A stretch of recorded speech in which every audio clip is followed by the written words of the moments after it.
Okay, imagine this. A world where, the biggest fighting game universes just slam into each other. Today, we're doing a deep dive into a really cool creative concept. It brings together two absolute titans, King of Fighters and Tekken. I mean, that's the kind of dream matchup fans go wild for, right? Mm. And our source material, it actually gives us this fantastic outline. Could be an animation, maybe a short film, even a comic. Yeah, and what's really fascinating right off the bat is how it's not just characters punching each other randomly.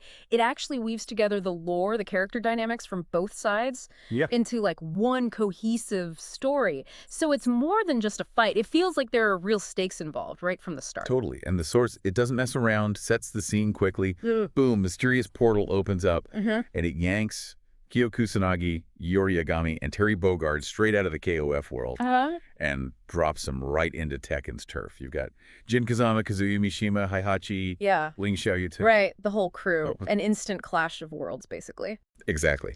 So the concept kicks off with this initial conflict, almost like a big tournament setup. First up, round one, Kyo Kusanagi. Mm. Signature fire fists. Good ass, Akio. He goes head-to-head with Jin Kazama, and Jin's got that electrifying devil power. The material even says they develop this mutual respect, fighting for pride. You know, that idea of respect between guys who can level buildings? Yeah. That's pretty compelling because you think about it, Kyo's power is like ancient spiritual flame stuff. Jin's devil gene is, well, it's different.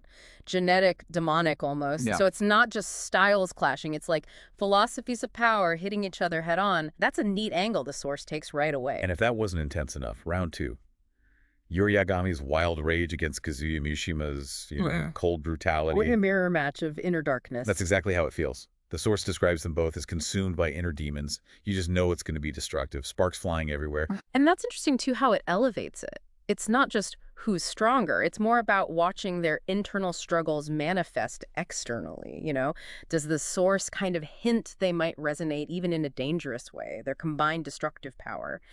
Well, that seriously ramps up the stakes. It's not just a win. It's maybe finding something dark in each other. Right. Okay, then for something completely different, maybe a bit lighter, round three, Terry Bogard, the legend, against Paul Phoenix. Oh, that's perfect. Pure energy versus pure... Well, Paul. You can just hear it, can't you? Terry yelling, "Are you okay? Busta Wolf!" And Paul with those crazy punches and that ridiculous hair.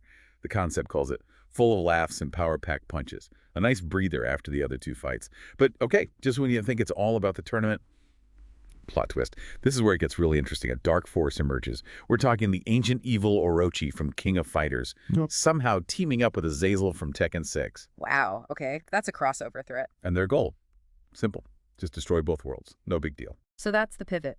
That forces everyone, all these rivals who are just trying to beat each other up, they have to unite against this world-ending threat. And the insight there is clever.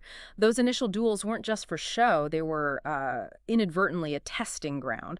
All that knowledge they gained about each other's styles, strengths, weaknesses, that becomes crucial. They have to apply it together now. So it's not just about power. It's about merging their, combat thinking under pressure. Exactly. So the final battle rolls around. Kyo and Jin are leading the charge, combining fire and devil power to seal the big evil. Yori and Kazuya, using that sheer destructive vibe, they go after the portal's core. Makes sense. Channeling the darkness for good, maybe? Kind of. And Terry and Paul, well, they're just crashing through monster hordes with pure fun and style, which sounds about right for them. Eventually, the portal closes. You get that classic grudging handshake moment between the main heroes.